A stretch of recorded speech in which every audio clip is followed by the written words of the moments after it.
All right, today we're diving into one of the most powerful and, let's be honest, kind of mysterious human experiences out there, the experience of beauty. You know that feeling, right? When a piece of art or a song just hits you and you get chills or you even get a little choked up. What is that? Where does that powerful feeling actually come from? And what does it all mean? Well, for centuries, some of the greatest minds have been wrestling with that exact same question. And they gave this quest a formal name, aesthetics. It's basically the official investigation into beauty, art, and taste, all in an attempt to pin down that elusive something that just completely captivates us. So let's see how they tried to crack the code. So here's how we're going to tackle this. We'll kick things off with the big question. What even is beauty? Then we'll look at the Western quest for an answer, before hopping over to India for a really unique take called the Rasa. After that, we'll check out a full-on rebellion known as art for art's sake, figure out how we can actually use these ideas ourselves, and then, at the very end, it's going to be your turn to be the judge. Okay, so let's jump in with the West, where the search for beauty wasn't some quiet, polite discussion. Oh no, it was a total philosophical battle of ideas. For a really long time, the whole conversation was basically a showdown between two powerful and totally conflicting ideas about where beauty really lives. Think of it like a clash of the titans.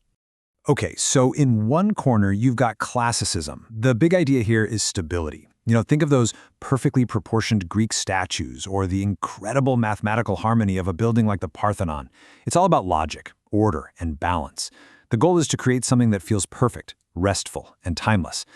But then, Romanticism just storms onto the scene. And its core idea? Raw, pure emotion. It sees a chaotic, stormy painting and says that is true beauty. It throws the rulebook out the window in favor of intuition, freedom, and just powerful, uninhibited feeling. So the huge question is beauty in the perfect logical form, or is it in the wild, unrestrained emotion? Now, while the West was busy with this whole form versus feeling debate, a completely different idea was taking shape in India. And it proposed something wild, that maybe beauty isn't in the object at all. Maybe it's somewhere else entirely. And this is where we get the concept of rasa. Now, rasa literally translates to something like juice or essence, or my personal favorite, flavor. This whole theory says that beauty isn't a thing, it's an experience that happens inside of you, the audience. It's not about what you're looking at, it's about the dominant emotional flavor that the art creates within you. And what's so cool is how this theory breaks it all down. It says there are 8 primary human feelings. The job of the artist is to take these raw, everyday feelings and transform them into these refined aesthetic experiences, these rasas. So basic sorrow gets elevated into the pathetic. Simple anger is refined into the furious. The art itself is kind of like an alchemist, turning our normal emotions into aesthetic gold. And this quote just explains it perfectly. Think about a master chef, right? The raw ingredients are our basic feelings. The artist, through their incredible skill, the proper preparation, combines them to create a complex, delicious flavor. You don't just eat the carrot, you savor the entire dish. That experience of savoring, that feeling, that is rasa. Eventually, a 9th rasa was added to the mix, Shanta rasa, which is the experience of peace and tranquility. And the philosopher Abhinavagupta described it so beautifully, he called it the invisible string on a necklace. The other 8 rasas are like these bright, colorful jewels, but peace is the string that holds them all together, giving the whole experience its shape and its deeper meaning. Okay, so we've got the Western focus on the art itself and the Indian focus on the audience's inner experience. Now it's time for our third stop, the 19th century, where a group of rebels came along and said, you know what, you're both kind of missing the point. Their rallying cry was simple, but it was absolutely revolutionary. L'art pour l'art, or art for art's sake. So this movement, which was called Aestheticism, put forward an idea that was just so radical for its time. They said art doesn't need to teach you a lesson. It doesn't need to be useful. It doesn't even have to make you feel a certain way. Art's one and only job, its whole reason to exist, is just to be beautiful. That's it. Full stop. And they really walked the walk. This philosophy just poured into everything they did, especially design.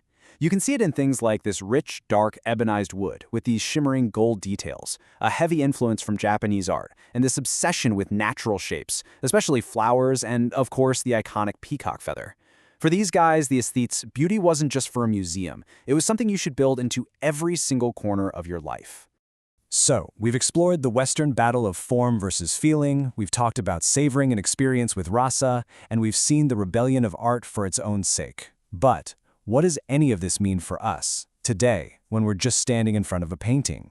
Well, we can actually use all these ideas to build a skill. And that skill is art appreciation. And this isn't about having some secret, innate good taste. It's about having a toolkit to really consciously engage with what you're seeing. And really, it kind of boils down to 3 simple steps. First, you just try to understand the art itself. Like, is this an oil painting or a sculpture? Knowing the basics is the first step to appreciating the skill involved. Second, you learn the language. This gives you the words to actually talk about what you see, from composition to color. And third, you get to know the history, because understanding the world an artwork came from can unlock all these hidden layers of meaning you'd miss otherwise. Because at the end of the day, art appreciation isn't about deciding if something is good or bad. It's really a way to travel through time, to connect with totally different cultures, and to get this little glimpse inside the mind of the person who made it. It's a tool for empathy. It just makes the world feel bigger. Which, of course, brings us right back to where we started all this. After looking at all these different schools of thought, the quest for what makes something beautiful, well, it ultimately leads right back to you. So, the next time something beautiful just stops you in your tracks, ask yourself, where is that beauty actually coming from? Is it in the perfect, logical structure of the thing itself, like the classicists would say? Is it in the raw, powerful emotion that it unleashes in you, like the Romantics argued? Or is it in that complex, unique flavor that it creates inside you, the way the theory of rasa suggests? The form, the feeling, or the flavor? The answer is now yours to figure out.